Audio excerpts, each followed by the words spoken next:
I'm Catherine McIntosh, a board member of the Claremont Museum of Art, and I want to welcome you to our program today.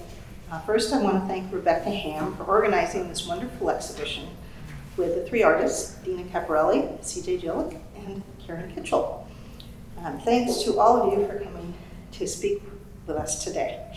The visitors have really loved this show. At a time when the Delta variant has held us back, these colorful, engaging works have really offered an uplifting experience. And just over and over again, we're hearing people say, "Oh, what a great show!" And we just love the color and the feeling of it, and the meaning of it is very positive, which I think has been very well received.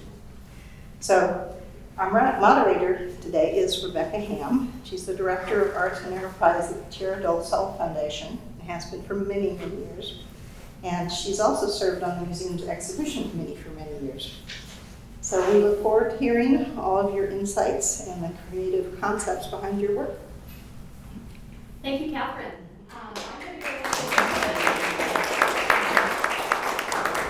Catherine in the museum, amazing opportunity for all of us, and a joy from beginning to end. So community-based and friendly and wonderful to just create this energy together. I am incredibly grateful and honored to be working with these three people who, if you don't know already, are amazing and generous and genuine individuals who have created some pretty astounding successful careers in the creative arts and in a variety of areas. Unstoppable. And I am so grateful that all three of them were willing to be in the show and then hung on for the duration of getting us to this point, because it's been about 2 years of getting us here. And these people have very busy careers, and their artwork, they've got lots of gigs, let's just say, So it's been really lovely that the commitment and dedication has come together. Thank you. Very, very generous and wonderful. And so many events, the Art Start youth have been involved, and of course this wonderful panel and the openings and the receptions and the video Eddie's been making has been fabulous. There's so much richness to each and every aspect of the exhibitions here at the museum, and I think this is just beginning. There's just so much ahead. So welcome all to the panel discussion for Furious Garden. And I am delighted to introduce each of the artists, and I'm going to read their biographies because they're so rich that I don't want to miss a point. So I'll start with Deena Capparelli. And Dina is an artist designer based in Pasadena, California. A lifelong fascination with the physical environment has been a mainstay in her work. Interests in geography, the history of landscape, garden design, and California native plants inform her paintings, art installations, and interdisciplinary collaborations with partner Claude Willie, right over there. Capparelli holds an MFA in Studio Arts from Claremont Graduate University and a BFA in Sculpture from Cal State University, Long Beach. She was a professor of art for 33 years at Pasadena City College, teaching sculpture, drawing, painting, and for several years helped develop and taught an interdisciplinary scholar block program entitled Environmental Science and Art. She was awarded 3 academic sabbaticals, supported by several trips to England, Italy, Germany, and the East Coast of the US to study ancient earthworks, historical landscapes, and gardens. These experiences have fueled her recent landscape paintings, and she retired in 2021 to focus on her studio design practice and continue her research, which informs her art. Thank you, Dina, for joining us today. It's very odd to say Dina in the third person, right? When I'm sitting right next to her. I'm going to move right over to Karen, down at the end of the table, Karen Kitchell, and she gets the award for driving the farthest today. Thank you for traveling in. Karen Kitchell was born in Battle Creek, Michigan, and has been exploring out west since her exodus to the coast in 1979. With a Bachelor of Art from Kalamazoo College and an MFA in painting from the Claremont Graduate University, her work has been shaped by the push and pull of land use, development, extreme weather, and international cross-country bicycling. Her paintings are in the permanent collection of the Palm Springs Art Museum, the Denver Museum, the Tucson Museum of Art, the Jocelyn Art Museum, the Whitney Museum of American Art at the Buffalo Bill Center, the National Museum of Gdansk in Poland, the U.S. State Department, and others. She currently serves on the National Advisory Council for the UCross Foundation of Wyoming. She is represented by the Robichon Gallery in Denver and the Gerald Peters Gallery of Santa Fe and New York City. And she lives and works in Ventura, California. Now we're moving to CJ. CJ Jilek. Ceramics, travel, and the natural world inform and enrich Chicago native CJ Jilek's art-making practice. CJ's education includes a BFA from Southern Illinois University, Carbondale, and an MFA from Utah State University in Logan. She studied abroad in Australia and Korea and had a residency in a traditional ceramics factory in Bolesławiec, Poland. Thank you. I did rehearse and I still blew it. Okay. Although CJ's career began as a wood fire artist, her exploration of new sculptural forms led her creative practice to mid-range porcelain. CJ loves to share her knowledge and experience with others and conducts workshops at home and abroad. For nearly 20 years, CJ has taught for community studio programs, including Santa Barbara Museum of Art, Carbondale Clay Center, the Clay House, and the American Museum of Ceramic Art, AMOCA. Currently residing in Southern California, CJ serves as an adjunct professor of ceramics at Chaffey, Saddleback, and Mount San Antonio colleges. During the summer, CJ's ceramic workshops take her far and wide, including Indonesia, Australia, New Zealand, and all across the US. Quite an esteemed panel here. I'm so excited. So I want to jump in with a few questions. And some of these questions are very specific, but they're meant to open up and unravel into different areas. So the discussion will go through, the artists will respond to the questions and each other. And I invite you all to think of any questions or responses you may have, and please hold those to the end of the panel, and we'll be taking those questions at that time. So, to begin, I would like to move right into a question, and I'll start with Dina, and anyone else can join in on this. This is obviously predominantly looking at nature and outdoors, and I wonder if we need to speak about the history of landscape imagery, and if it is actually something meaningful to the moment we're in today, personally and in the art world. Well, I would say yes, because I am actually, I mean, that's what I'm doing. But I think, you know, the disconnect between the human and what we live in, the world that we live in, is getting wider and wider, especially through technology. So for me, bringing landscape to that kind of heroic point by making a painting about it with nothing else in it is a way of honoring maybe something that we're losing. So oftentimes when I'm making my paintings, I kind of think about them in terms of, these are memorials for things that are about to pass. Like when you look at those incredible greens and those really rich kind of puce colors, that's the color of really, really fertile soil, but it's also, could be water, could be void too.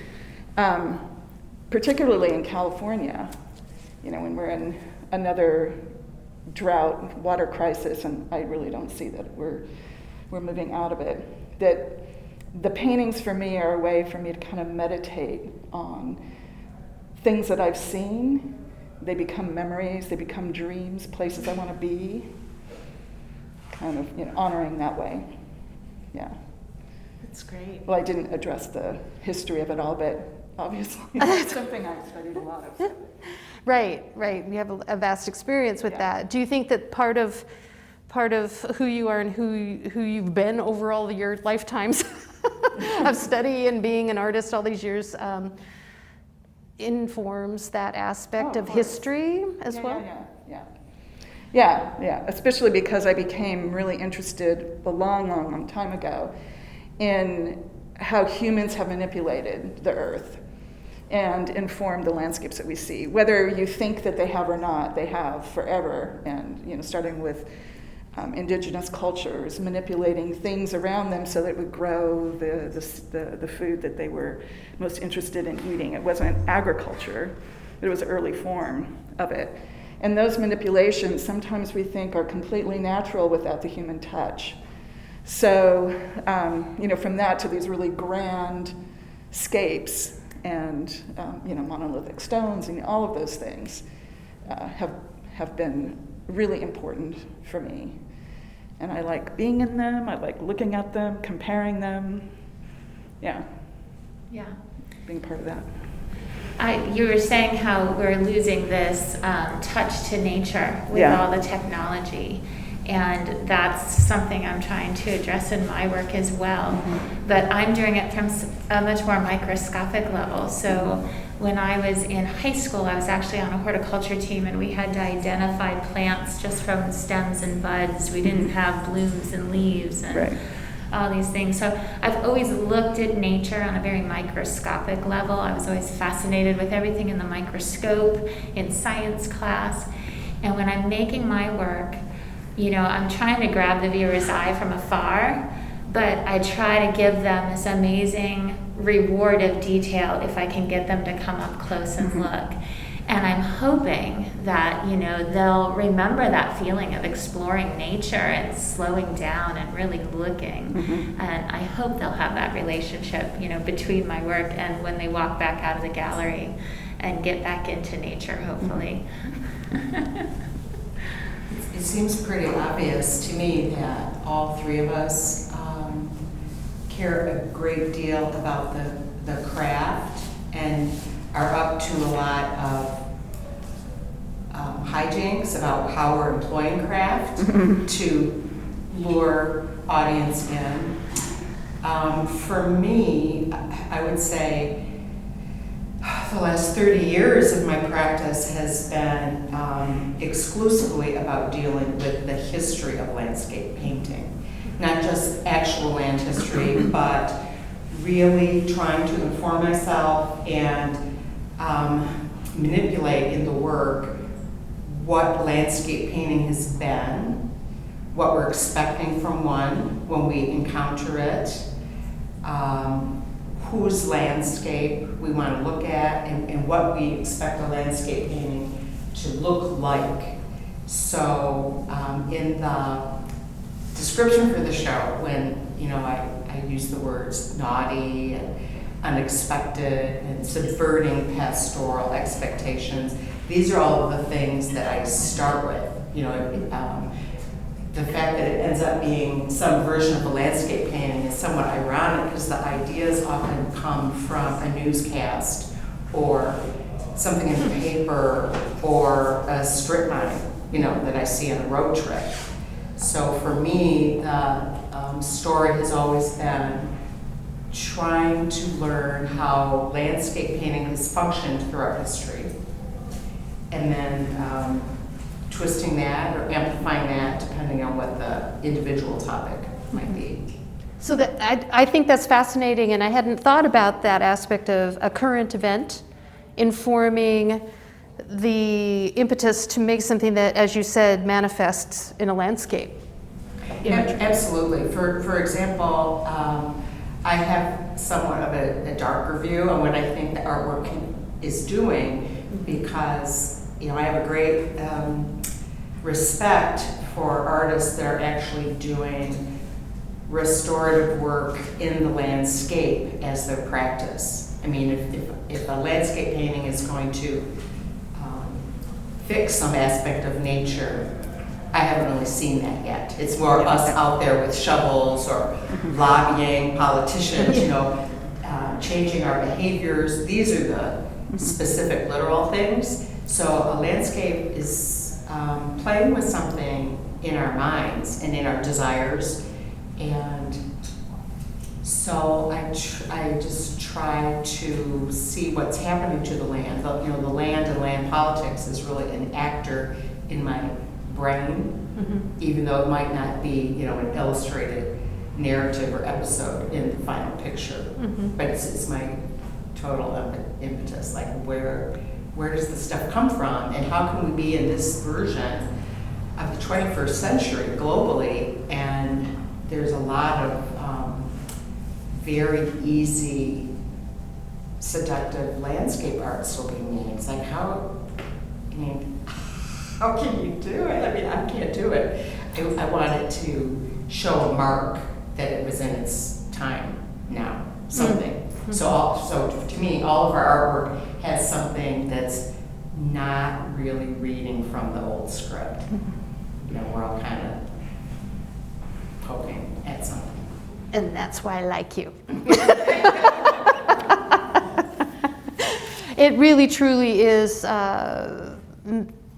completely transformed by your interpretations and your choices, and it's, you know, right? It just really speaks to us in so many different ways. 3 completely different messages, and that brings me to another question that I'm going to ask CJ to jump in on first.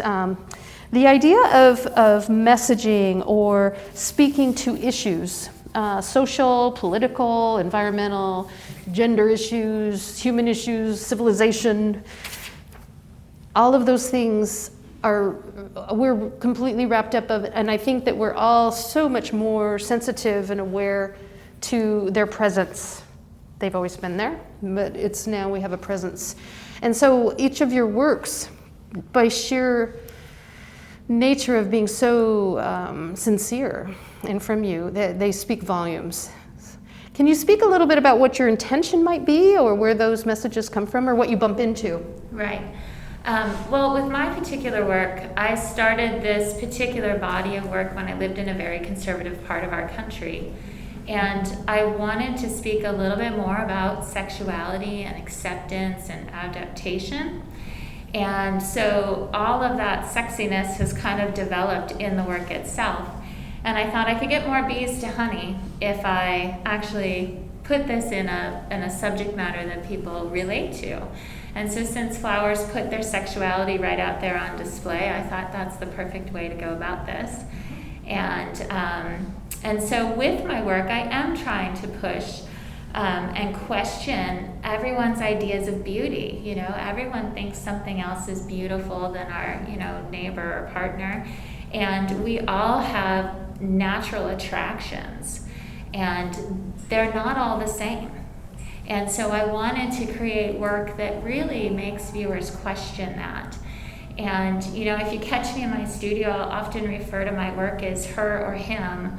But if you really look close at my work, there's a lot of sexuality present in all of the pieces, but you'd be pretty hard pressed to decide or delineate if one is actually a him or a her. They're all very confused. And I do that on purpose. I want there just to be that question of beauty and acceptance. You know, I think personality-wise, we all have some masculinity, we all have some femininity in our personalities and in our attractions. And so I want this work to just be about, you know, looking at all different types of beauty. And I want the work to be very accepting and open to everyone's interests and, everyone's interests. Yeah. And speaking to your focus in your work, it's interesting to me how you speak in terms of human sexuality. And we know that the natural world is totally built on all of that chemistry, biology. It's so cataclysmically arranged that when one little molecule is off, everything changes. And I think that by using that, you know, the human reference gives us the second glance at nature too. But that's just my opinion, and I'm not here to give you that. So, but I appreciate how you've given us a little background too of where that comes from and how you are looking at that. Where do you see this going, like, forward? Well, I'd like to continue pushing the body of work, and I consider the work to be biomorphic, and I'm always looking to animate it a little bit more and push those boundaries a little bit more. And by pulling in more types of living objects, more insects, more creatures into the work, I think I can push that animation and I can push that message even a little bit more. Mm-hmm. So that's what I'm striving for. So hopefully there's a message of acceptance and adaptability. And, I think in society right now, with all of our questions of gender and sexuality and women's health and women's rights and, everything that's coming up about, human bodies, that, to have a positive message out there is a good thing.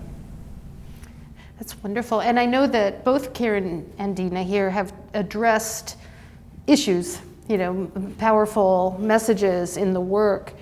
Karen, is there more you'd like to say? I don't mean to put you on the spot, but you've really touched on so much, and your work is just so rich with. Well, this piece in particular, the one behind us, was an exploration in response to the same old question: what can I bring to the genre of landscape painting that is going to add something that might be unexpected? So where typically I do very elaborate presentations of fragments of landscape and create installations out of those. For this piece, I sewed all the fragments together. It's a piece that was experimenting against type for me. So rather than an extremely fastidious surface like you would see in the small grid in the lobby, which is more what my work is known for, this is more like a Franken construction. It's and was really born of a lot of questions, and the piece literally grew. I did the beanstalk pieces first, and decided that wasn't really going to do it for me unless each one was about 30 feet high. So then it kind of morphed into the Three Sisters, which I liked because my work is shown a lot in exclusively male collections. I'm in a lot of Western painting collections and realist painting, contemporary realism collections, and I'm often the only lady on the wall. And so I'm constantly, like you, asking myself, what does this group expect? What's going to be there already? They don't need a 20th one of what they've got. What can I do to bring this into a new direction? And so in this particular case, it became quite large, quite agricultural, quite surgical, with the rough literal sewing. And one of my dealers that's used to my pristine paintings on Baltic birch plywood, I'm sure they were horrified when they saw this. And she said, "It's just so," and I said, "For me?" She said, "I'm not sure, yes, I think so." That's how it happened to be available for this.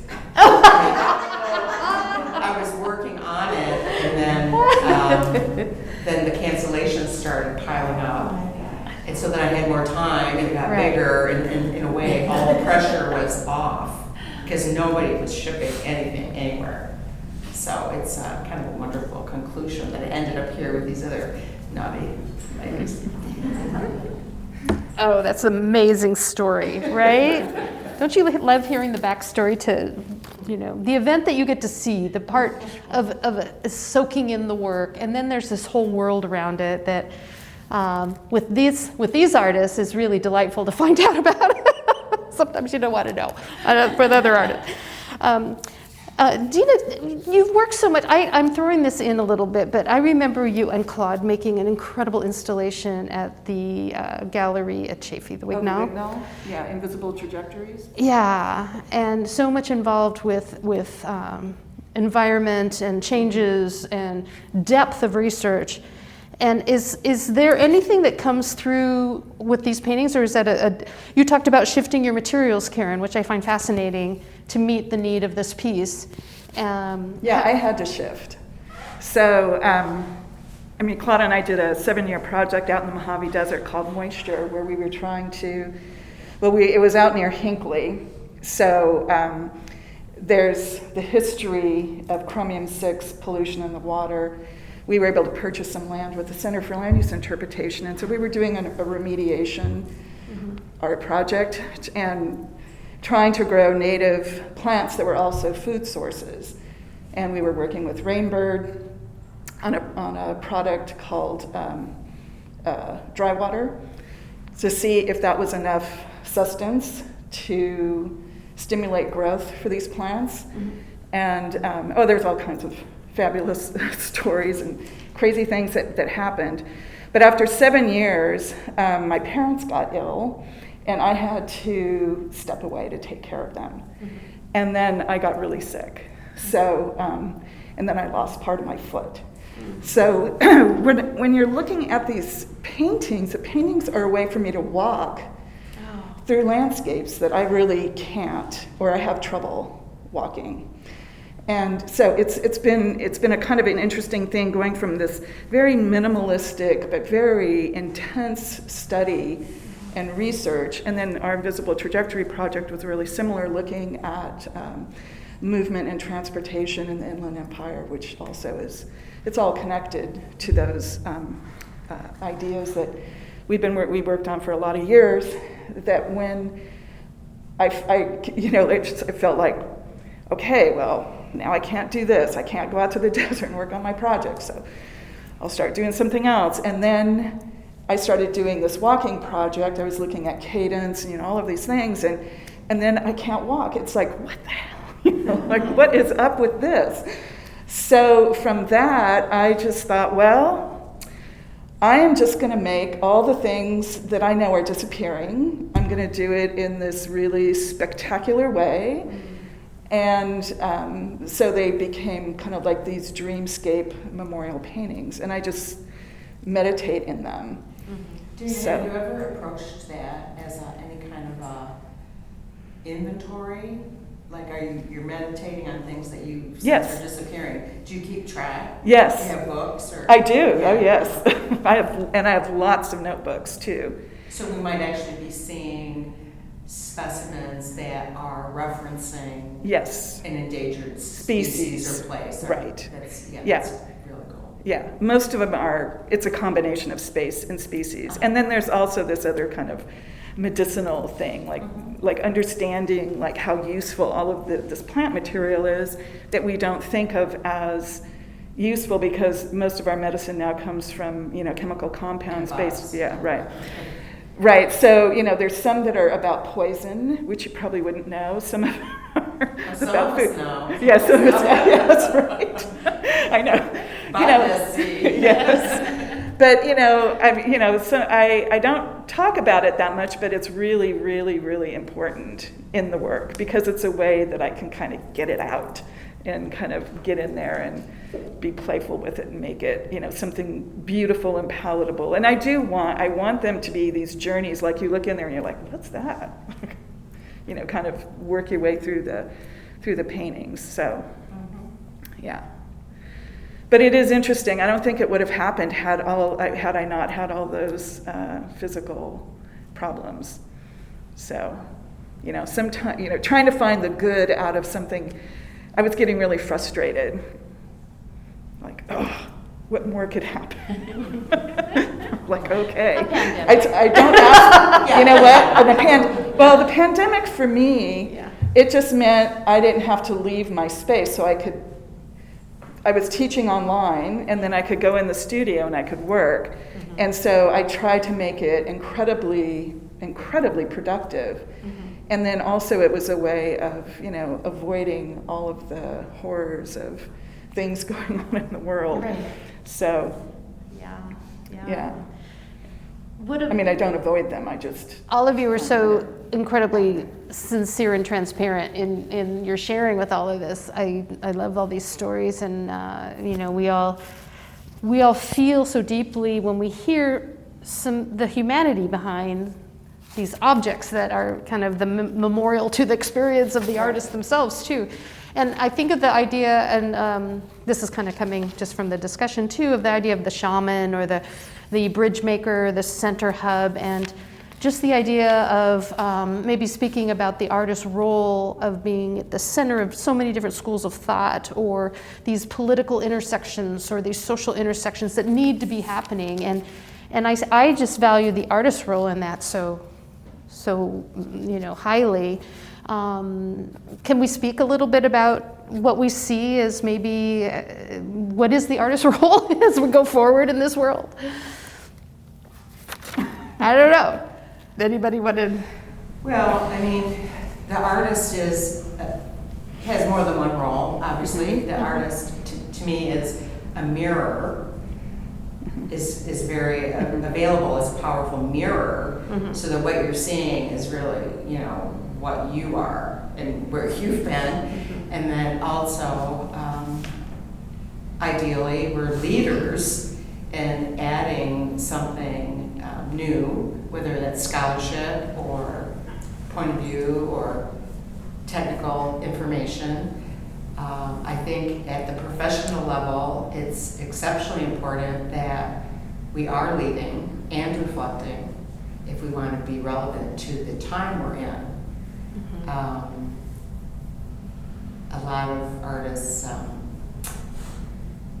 go inside and I think only please themselves, and that that's a different kind of artist. I think that the ones that excite me the most are really flinging it out there in a brave way as well as a skilled way, and it helps society see ourselves as well as where the artist is pointing. Yeah, so hopefully in that reflection, my hope anyway, or maybe it's just an idealistic dream, is to also spread some sort of empathy and open up that visual eye to more people to experience how other people might be experiencing life and environment. And hopefully small ripples of positive are going out there.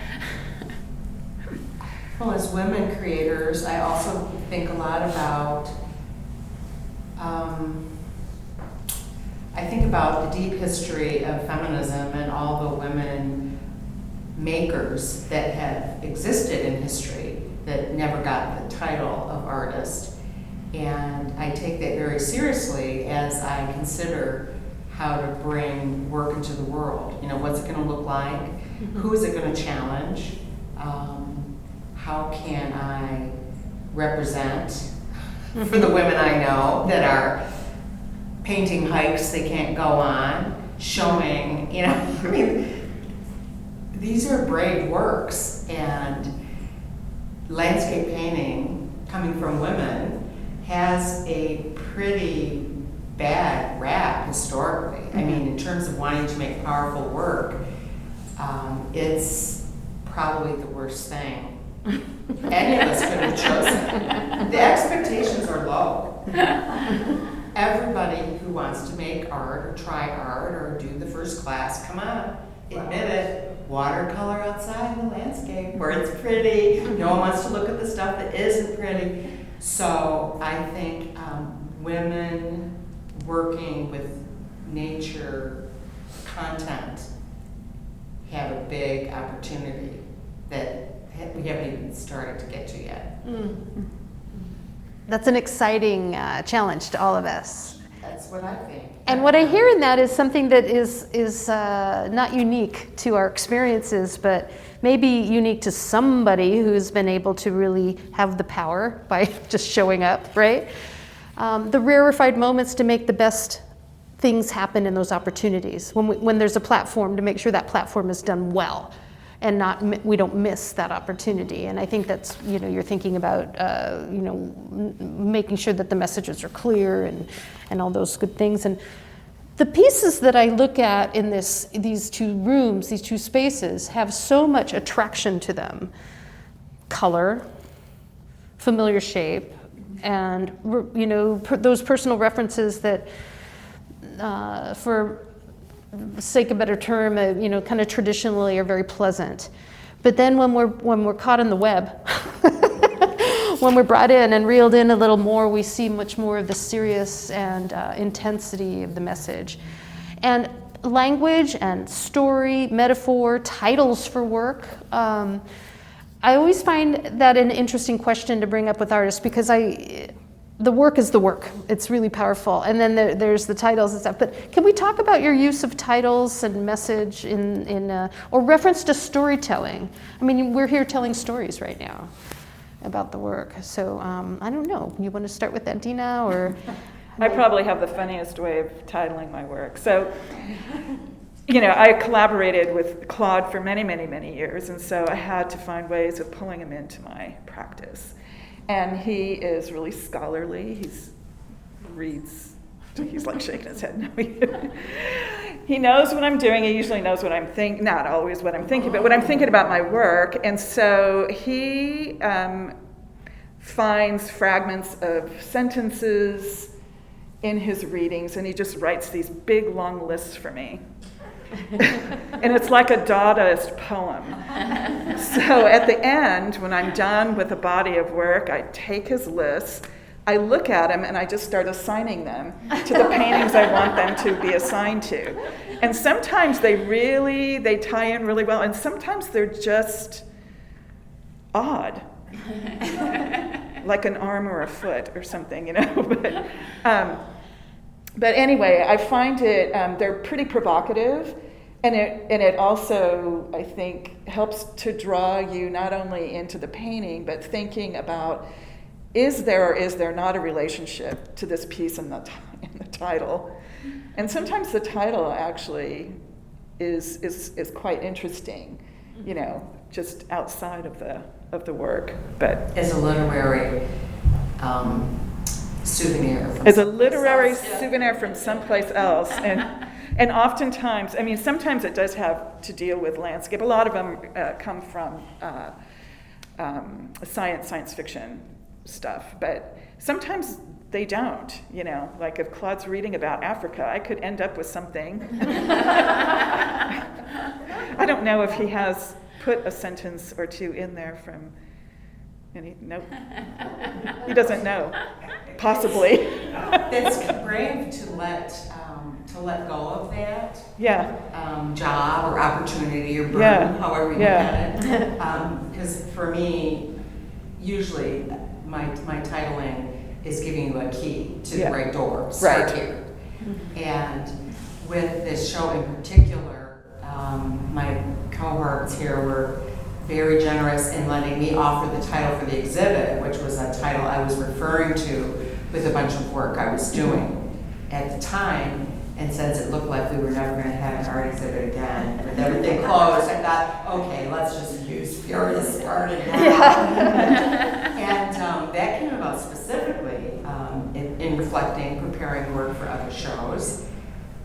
And I don't know if this ever happens to anybody else here, but sometimes I think I'm being so transparent and so bold, and people still, oh, that's so pretty. So I don't know if it's like one of the curses of being 5 feet tall. But when I was working on this and got the first invitation for the show, I thought, another show with 3 women making nature stuff. So I was musing over it, because that has been, I've been in that situation before, and it doesn't always have a good ending. And so I thought, well, what if nature isn't just background or soothing quality for us? What if nature has personality? I bet she's pretty twisted in a knot right now. And so I started, reading stuff, and fury came up, because of course I've been pretty furious for the last 5 years, and I started reading about literally the Furies, The three daughters of Gaia, Mm-hmm. the three daughters that became the three goddesses, and their names are anger, jealousy, and vengeance. The Fury's job throughout mythology is to mete out vengeance for people who have sworn false oaths, done wrong against the earth, and of course their mother is Gaia. So I thought, I totally go in there. And then there were many pieces, but I thought it was a beautiful umbrella for all of our work and a very feminist umbrella to think about depictions of nature. So that's the real deep background on the title. And while I don't doubt that gardens can be instruments of grace, I was kind of really set back when the essay came out, because that is not my motivation. I think nature and gardening endures in spite of us. Yes, it heals us, but we don't deserve it a lot of the time. So I come from a whole different direction. So titles for me, crucial, very important. But I realize everyone doesn't have the word side of their brain turned on 24/7 like I do. Yeah, because the titles for my work just kind of exhibit how far down a rabbit hole I am. Name a few. Yeah. Have you read my titles? Most of my titles are parts of scientific names for the plants that I'm researching, or for elements of the plants that I'm researching. I know. I'm so far down the rabbit hole when I'm titling those that, I'd probably have to see my title list right now to be able to pronounce them. But that's something about my work. I love ceramics because it's so scientific. I mean, we're dealing with heat and chemistry and engineering and physics, and we've got it all going on. And I love the science of it. And then I'm researching all these plants, and as I travel to all these places that I go to, I'm going out and physically researching all those plants. So when I'm in the studio, I'm in that rabbit hole, and like I mentioned before, I love science and everything under a microscope. So I'm literally thinking about cell structure and all these crazy microscopic thoughts while I'm creating these pieces, and I'm creating work that's about sexuality, and that's usually so private.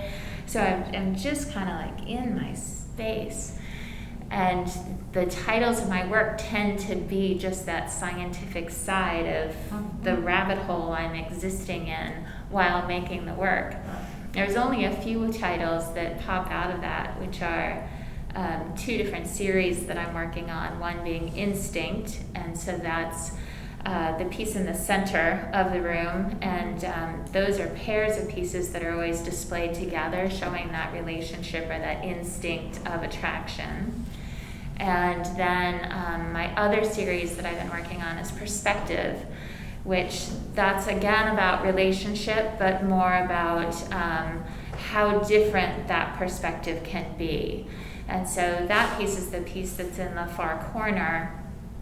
And that one, since we are titled Furious Garden, I put in the position where it looks like one plant is dominating the other plant.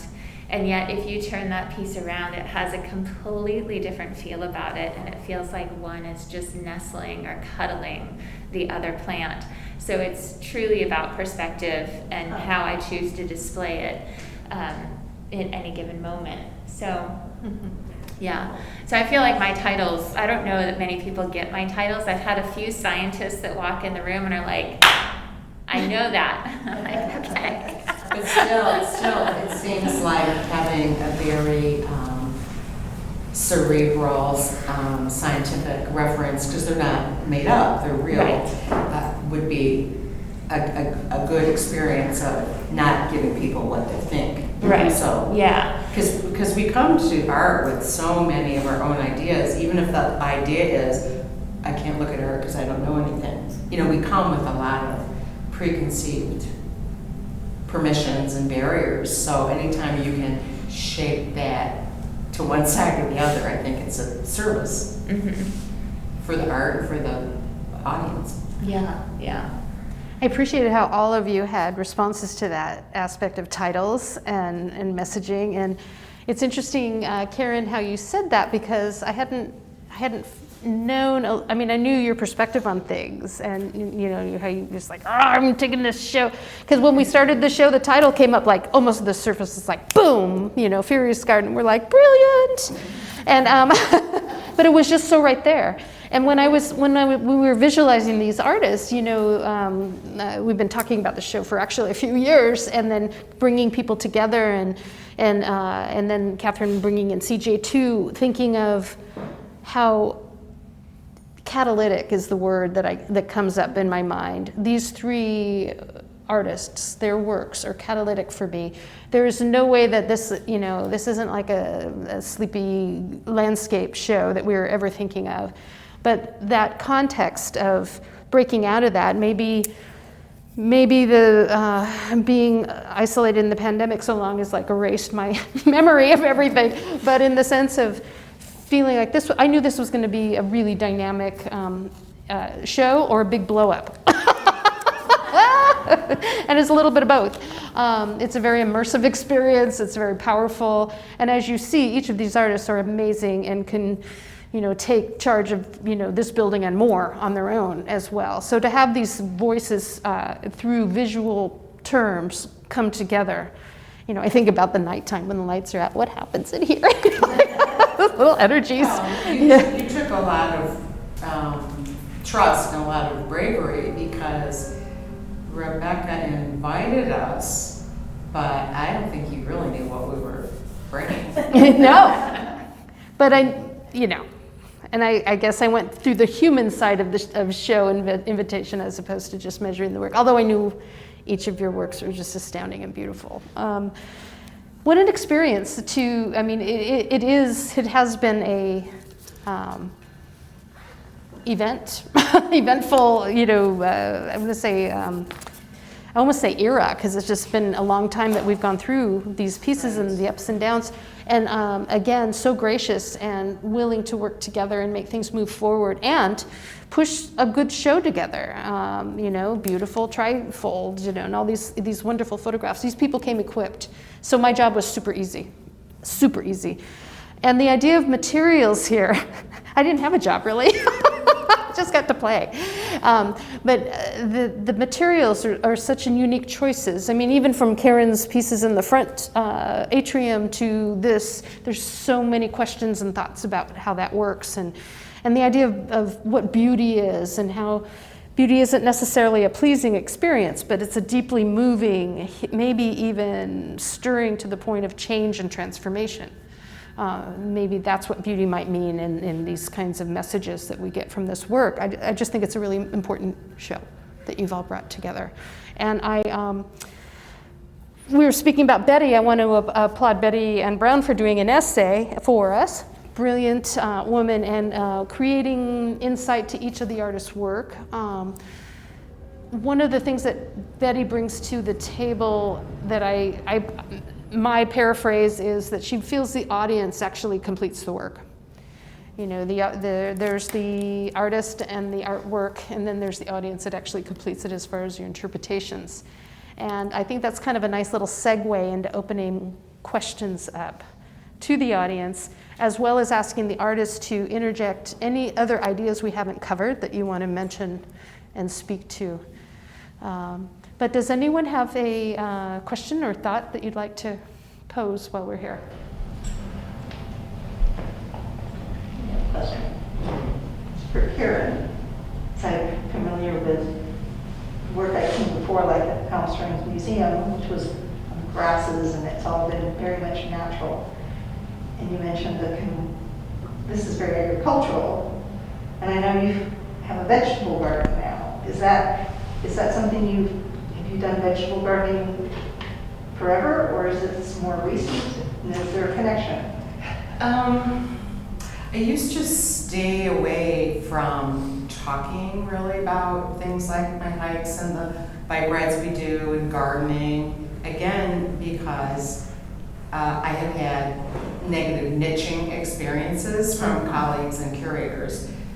women are supposed to just embody nature. We have children, we garden, the birds come to us. You know, I'm much more intellectual and critical in how I structure the work.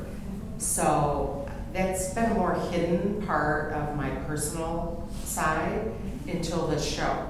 But after 2 years being locked at home with my garden, it's like, yeah, it's all hanging out there now. I come from a agricultural-ish background, you know, grew up in Michigan, but the works from Palm Springs that you referenced are not necessarily natural. In fact, that particular series, Prairie, Pasture, Crop, and Lawn, was 100 paintings total, and I started that because we think, you know, something minuscule like grasses kind of all looks the same, but the point of that series was that some of them were monocultures from golf courses, some of them were sheep chewed, cattle trodden, grazing ground, some were pristine prairie. You know, so there were many different kinds presented, and that was sort of part of my research, is that if we take something that we feel we don't need to pay attention to, something that we ignore, that we literally walk on, and start splitting the hairs, you know, what is there? So garden is just, I try to examine all aspects of landscape. And so I feel more confident now, like I have more credibility behind me and more professional allies, that I could do a girly thing, like paint my garden. But that's not something I felt able to do 30 years ago. But now I can handle it. And I can handle, you know, comments and things that might come up because I've done my work. Literally. This is clearly, this is not going out and painting your vegetable garden. This is a statement. Well, and there, yeah, because I work with a lot of known cues.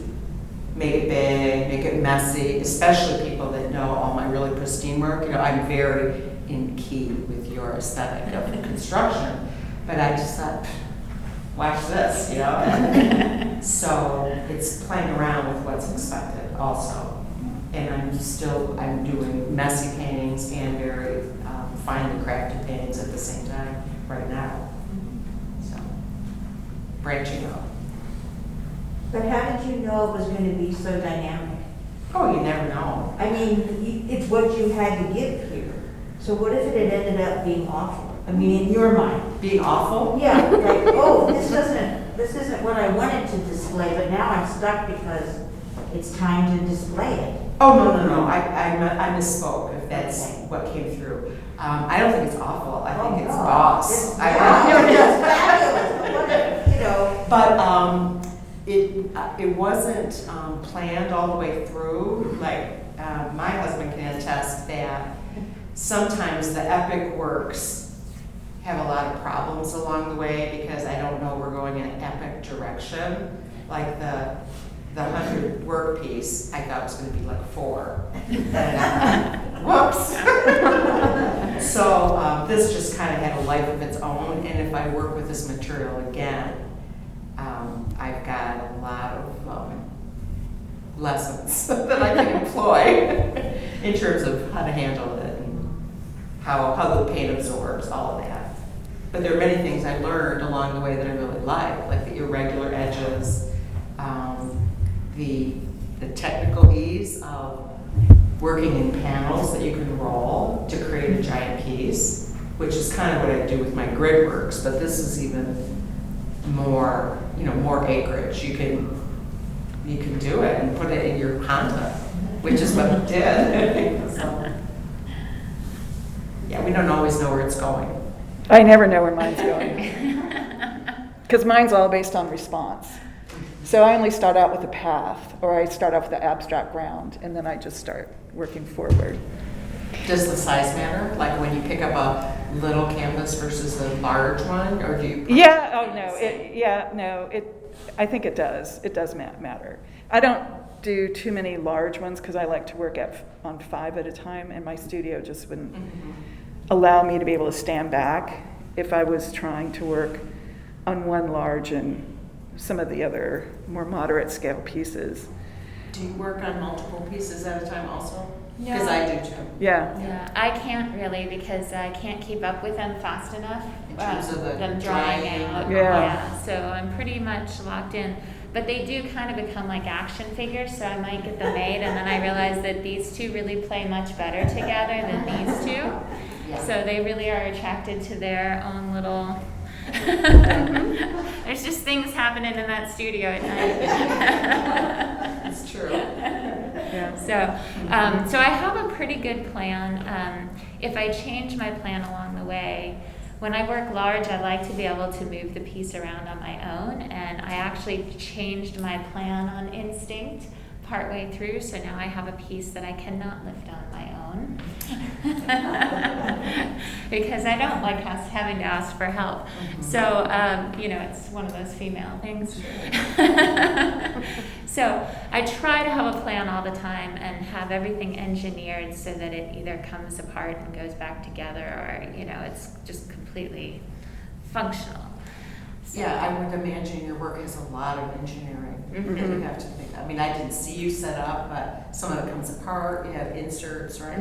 Yeah. And stuff like that drives me crazy if you don't think about it ahead of time. 'Cause Right. Then later you're like, oh, what did I Why do? did I do this? Yeah. I understand the self-contained, being, able to, I framed works and I had to rent a truck for it, and never again. If it can't fit in the back of my car, roll it up but that'll change tomorrow probably. But I think there's so many interesting and provocative statements that have been made today, and thoughtfulness about who artists are and where they come from and the things that go through your mind. And I loved your question about what if you get to the end and it's not working and you got a show tomorrow? What do you, I love that piece, that bringing that question. But I think that happens with each and every art making experience, each piece. I was going to say, it depends on your medium. Yeah. I can't work to the end on the oil on panels because they're varnished. You think the varnish is dry, but it's not dry enough to ship. No, oil painting's a nightmare, especially since I work in different places across the country. And now I live at the beach where the air is too wet. So you can never rush that. So it depends. Yeah, so many factors.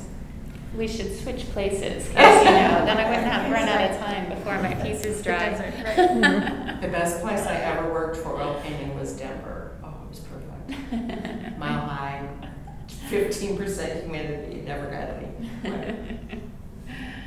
Yeah, and I think that when I think of Dina's paintings too, I mean, I've been staring at these the whole time, and the coloration and the multiple in one studio as you're working, they have to inform each other, just like the, Yeah, they definitely do. the And figures. they're oil also, so having 5 at a time going is usually a good thing. Plenty, Yeah, because you have to wait for areas to dry before you glaze over the top or whatever. So, yeah. Yeah. But they definitely do inform each other. They truly do. They inform me. More questions? Any thoughts, comments? Yes. Okay. Well, you've shared so much about your processes, your references, your resources, some of the technical information. I mean, this has been really thorough and very insightful. So I think what I wanted to ask you is, whose work do you look at? Who inspires you? Could be, living or not. But just curious who you see on the landscape, the art market landscape, or the art show landscape that you think is saying things that you believe in or that inspires you. You mean current? Either. Living or dead. Living Your or choice. dead. I like that game. Well, I'll start with the dead. We'll start with the beginning. Claude Lorraine, right? So he informed not only painters that came after him, but he actually was the inspiration for a lot of the crazy landscapes you see in England that were done in the 19th century. And so, like, my work doesn't look like his at all, but understanding how he was constructing spaces, I think was really important. Also, he fused things together because they were composites, they weren't plein air painting. So he was making stuff up that looked like they were real and Arcadian and all those things. So, yeah, every time I'm in London, I go to the Tate and I spend a lot of time with his work. And then, of course, Turner. So these are the dead ones that I like. and again, probably no reference in anything I do there, but I think also because his work is really, it's so atmospheric, and it really, it captures the essence of movement and nature. And it's not about a place, it's about that kind of atmosphere, that storm, or that whatever that is that he's being inspired by. He did beautiful watercolors too, and he was totally influenced by Lorraine. Yeah, so I don't know, contemporary, I usually don't look at too many landscape painters as, like, for my inspiration. No, not necessarily landscape. Yeah, but just painters. Or anybody. Anybody? Yeah, I don't know. The people that I really get excited about aren't painters. What about garden designers? I mean, your Rita said you've done a lot of study going. Oh, yeah. Capability Brown is my favorite. He's an old guy too, and Gertrude Jekyll. And I mean, they're kind of common names, but Capability Brown, he manipulated space in a way you didn't realize that he was making those kinds of manipulations. But he had there's a cadence to walking his spaces. Like every 7 minutes, if you look to the left, it's leading you to a folly or some other space. It's really quite interesting.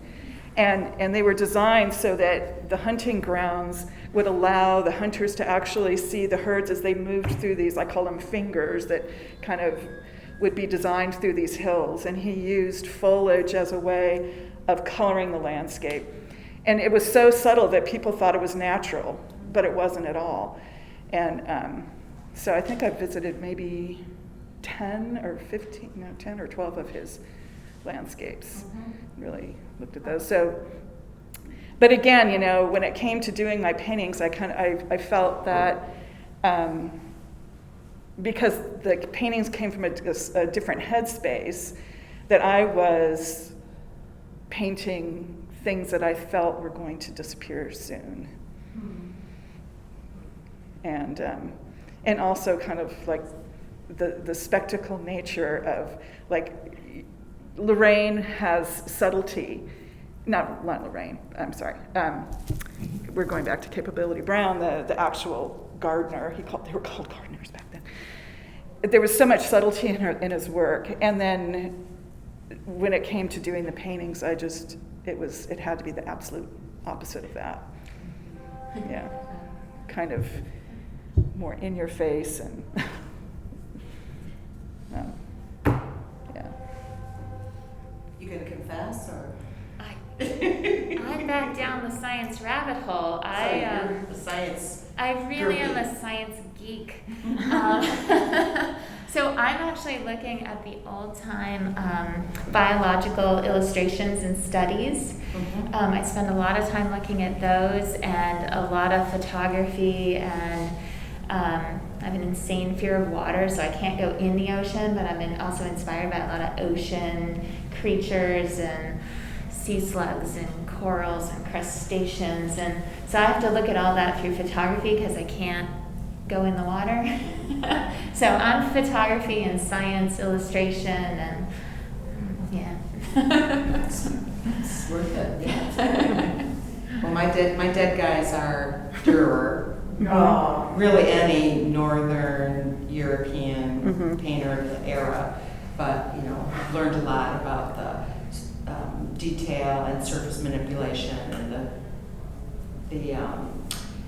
the giving of weight to things, kind of with equal lavish attention, whether it's a rabbit ear or fur coat or velvet curtain. Stir is great.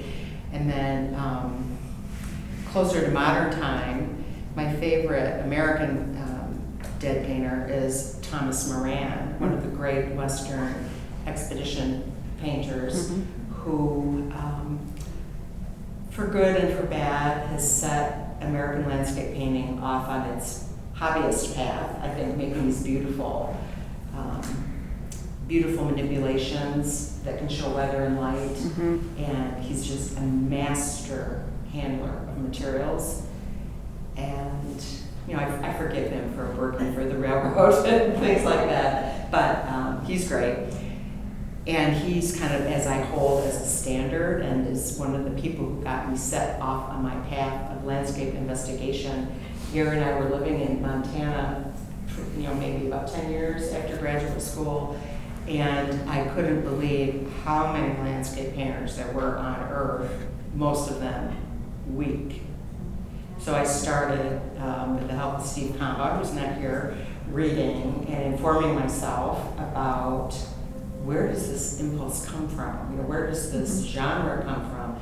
And why is everyone so lame when there's people like Thomas Moran? So I started to learn about what was out there.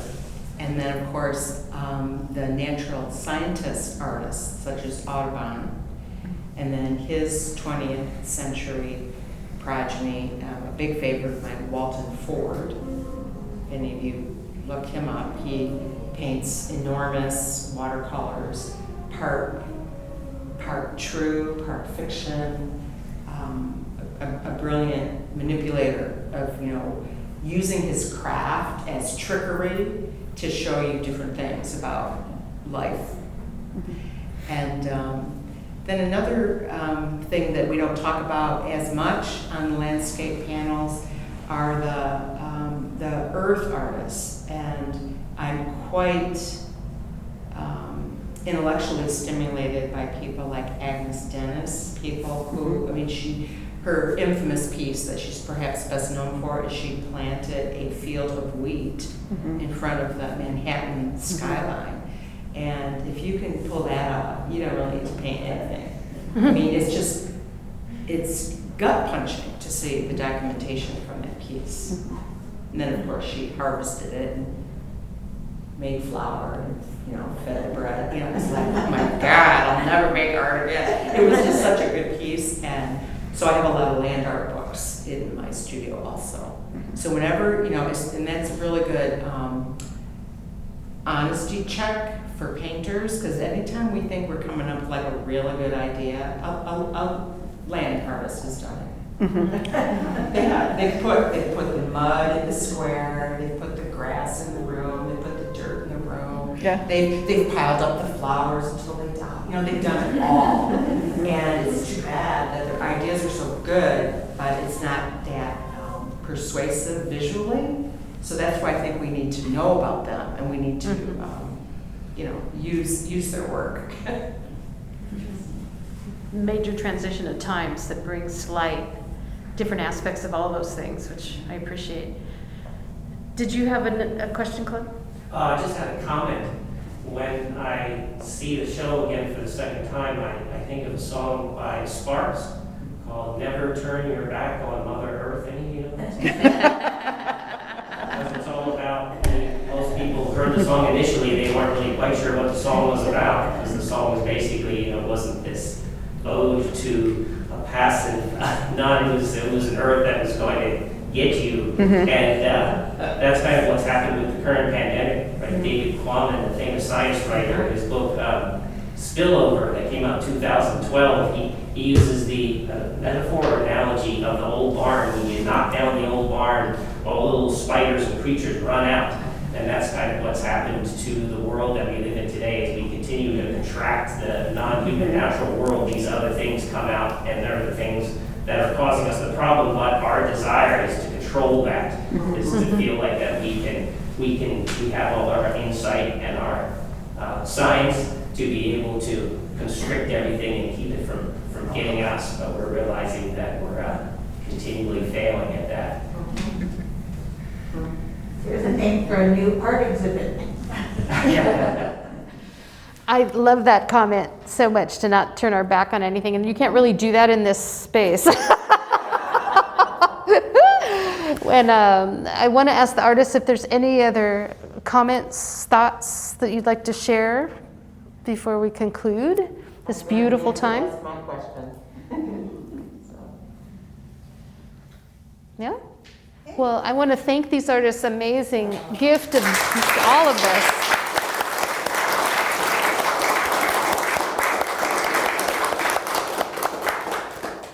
I want to throw one last comment in. In the trifold and in other information from the museum, you have access to following these three artists and their websites and their shows and all the things going on. I highly encourage you to get connected right away and follow. And just enjoy the ride. But thank you again.